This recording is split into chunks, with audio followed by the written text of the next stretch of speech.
नमस्कार दोस्तों आप सबको पता है कि हम ऑब्जेक्शन हैंडलिंग के ऊपर बातचीत कर रहे हैं, जैसे सीरीज चला रहे हैं। और उसमें जैसे पेपर लीक के बारे में हमने कहा था कि पेपर लीक है, लोगों का सवाल जो है वो पता है कौन से सवाल आपको आने हैं और उसी का हमने क्या जवाब देना है।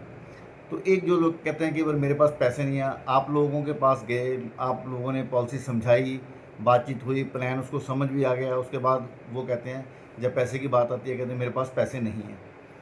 तो आप चुपचाप उठ के आ जाते हो, पर उसको एक स्टोरी वहाँ पे ज़रूर सुनानी है आपने, जो कहता कि मेरे पास पैसे नहीं हैं, समझने के बाद भी सारा कुछ। तो उनको समझाना कि एक बार ऐसे ही एक ब्रांच मैनेजर बैंक का, वो किसी होटल में खाना खाने के लिए गए और वहाँ पे उसकी जो वेटर से उससे बातचीत हुई। बातचीत में उसने बताया कि मैं ब्रांच मैनेजर हूँ।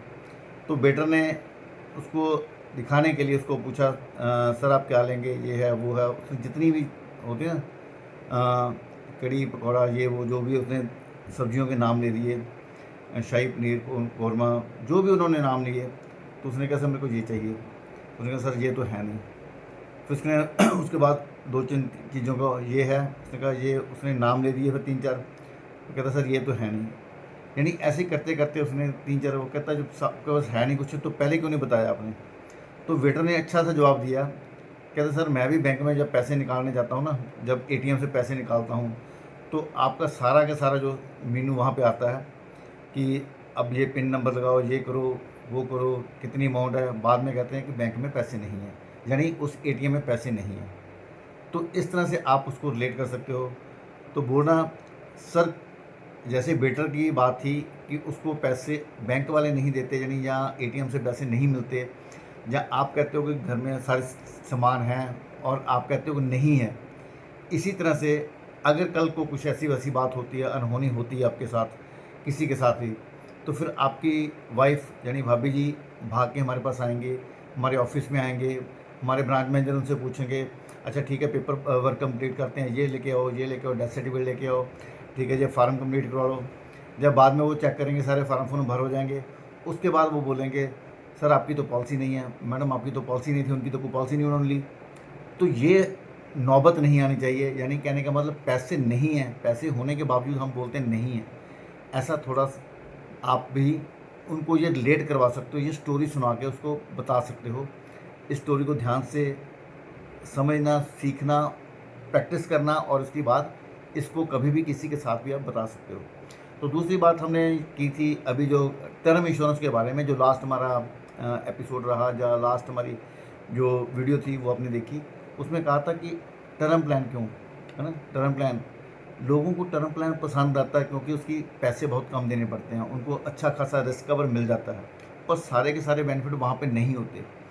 टर्म प्लान का एक सबसे बड़ा जो एक इमोशनल कारण आप देख सकते हो, मैं फैमिली से प्यार करता हूँ, फैमिली को मैं कुछ देना चाहता हूँ कि मेरे रहते हुए कोई दिक्कत ना आए इनको, या मेरे जाने के बाद इनको कोई दिक्कत ना आए, इस वजह से मैं टर्म प्लान का प्लान करता हूँ। पर दोस्तों क्या होता है कि मान लो सपोज हमने 65 साल, 70 साल, 75 साल की एज तक हमने टर्म प्लान ले लिया, हम लगातार किस्तें दे रहे हैं, उसकी भर रहे हैं, और प्लान चल भी रहा है, सारा कुछ हो रहा है, पर अचानक जब 3-4 साल पॉलिसी के रहते हैं, तब कोई क्रॉनिक डिजीज़ आ जाती है। हमें पता है हमारी लाइफ आगे चलने वाली है, क्रॉनिक डिजीज़ आ जाती है, कभी कभी हॉस्पिटल भी जाना पड़ता है, कभी घर में भी रहना पड़ता है। पर बच्चों के मन में, जिसके लिए आपने 2 करोड़ का प्लान किया हुआ है, उनके दिमाग में क्या आएगा। क्योंकि अब इसके बाद अगर आपकी लाइफ ज़्यादा चलती है, तो क्या वो चाहेंगे कि ये आपकी लाइफ चले और जो 2 करोड़ है हमारा वेस्ट हो जाएगा। अब उनके मन में, आपकी पत्नी के मन में, आपके बच्चों के मन में उनके भाव क्या होंगे। दोस्तों इसको मद्देनज़र रखना है हमने कि तब भाव क्या होंगे, अपने परिवार के ही जिससे आप बहुत प्यार करते हो उन्हीं के भाव क्या होंगे। उनको पता है क्रॉनिक डिजीज़ हो सकता है ये 2 साल चलें, डिजीज़ हो सकता है 3 साल चले, उसके बाद इसका अंत होना ही है। अब बच्चे क्या सोचेंगे, आपकी लाइफ, आपकी वो टर्म प्लान का भी 2-3 साल रहते हैं, और वो क्या सोचेंगे फिर। अभी अगर जाते हैं यानी तो हमें 2 करोड़ मिल जाएगा, परिवार ये सोचेगा हमें 2 करोड़ मिल जाएगा, नहीं तो 1 रुपया भी नहीं मिलना। उसके एक दिन भी ऊपर हो गया आपका 70 साल, जो भी 70 साल, जहाँ भी 60 साल, जो भी आपने जहाँ पे प्लान किया हुआ, जहाँ पे पॉलिसी का अंत होना था, उस समय से पहले ही आपकी परिवार का, आपके प्रति जो है नज़रिया वो बदल जाएगा। तो दोस्तों इसको ध्यान में रखना है, ये इमोशनल सेलिंग की बात है। अगर मैच्योरिटी देखो, दूसरी प्लान है हमारे, एंडोमेंट प्लान है या दूसरे भी कोई भी होल लाइफ प्लान भी है हमारे, उमंग, उत्सव, है ना, ये सारी के सारे प्लान हमारे दूसरे भी हैं ना, ट्रेडिशनल प्लान है। इसमें क्या है कि अगर कुछ होता भी है तब भी पैसे मिलते हैं, नहीं होता तब भी पैसे मिलते हैं, जितनी लंबी हम जिएंगे उतने ज़्यादा पैसे मिलेंगे। तो इसमें परिवार का और अपने परिवार के मेंबर्स का आपके प्रति जो रवैया होगा वो ये रहेगा कि ये बचे रहें, और जितना लंबा जिएंगे उतना हमें पैसा ज़्यादा मिलेगा। उमंग और उत्सव की मैं बात कर रहा हूँ। तो दोस्तों ऐसी पॉलिसी करने का फ़ायदा जिसमें परिवार के साथ हमारे रिलेशन कभी ख़राब ना हो, जब परिवार हमारे पास बारे में कभी ऐसा नेगेटिव सोचे नहीं, तो ये भावना जो होती है ना वो बहुत पे करती है। तो दोस्तों इसको ध्यान में रखना है। अगर हम टर्म प्लान दे रहे हैं तो ये बात भी अपने कहनी है कि अगर खुदा न खास्ता ऐसी बातें बहुत से लोगों के साथ होती हैं और हो भी जाता है, ये प्रैक्टिकल चीज़ें हैं, कभी भी किसी के साथ से ऐसा हादसा हो सकता है, कुछ भी दिक्कत आ सकती है, हमारे शरीर से कोई रोग पैदा हो सकता है, कुछ भी, क्योंकि आपको पता है कि आजकल कैंसर की कितनी वो स्टेजेस हैं, कितने कहाँ पे लोग, कितने लोग हैं, 10 में से 2 या 3 लोग अफेक्टेड हैं इससे। और कई बार कोई जैसे कोरोना जैसी डिजीज़ आ जाती है तब क्या होगा, और कोई ऐसी बात जिससे आप जी भी सकते हैं और जा भी सकते हैं दुनिया से। तो उस चीज़ों में हमारे परिवार का नज़रिया क्या होगा हमारे प्रति। तो ये आज की जो मैंने वीडियो बनाई है, वो जो पिछली वीडियो में से छूट गया था वो मैं नहीं बता पाया था आपको, उसकी वजह से मैंने आज की ये वीडियो दोबारा से आपको दी है। इसमें हमने 2 चीज़ें कवर की हैं, एक तो मेरे पास पैसे नहीं हैं और दूसरा टर्म प्लान का।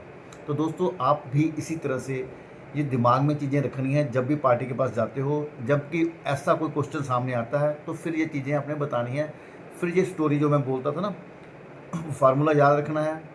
पहले हमने रिलेट करना, पहले हमने एक्नॉलेज करना है, ठीक है आप सही बोल रहे हो, उसके बाद आस्क, क्या यही क्वेश्चन है, ये पूछना है, यानी फार्मूला याद रखना। फिर उसके बाद कुछ स्टोरी सुनानी, रिलेट करना, ये स्टोरी जो मैंने आपको बताई है ये उससे रिलेट करने की बात है। फिर उसके बाद आप चेक की डिमांड कर सकते हो, यानी क्लोजिंग की तरफ बढ़ सकते हो। तो दोस्तों इस तरह से आपकी क्लोजिंग बहुत शानदार है। आप चीज़ें सीखते रहो और इम्प्लीमेंट करते रहो, आपका काम बढ़े, आपकी इनकम बढ़े, आप कस्टमर के सामने आपकी नज़रें हमेशा ऊँची रहे, आपका जो मोराल है वो बूस्ट रहे और एनर्जी रहे आपके अंदर। तो उसके लिए हमें अपनी तैयारी करनी पड़ेगी, कुछ सीखना पड़ेगा, ज्ञान हासिल करना पड़ेगा। तो थैंक यू दोस्तों, thank you very very much. मिलते हैं अगली वीडियो में फिर से। तो आज के लिए इतना ही। थैंक यू दोस्तों, थैंक यू वेरी मच।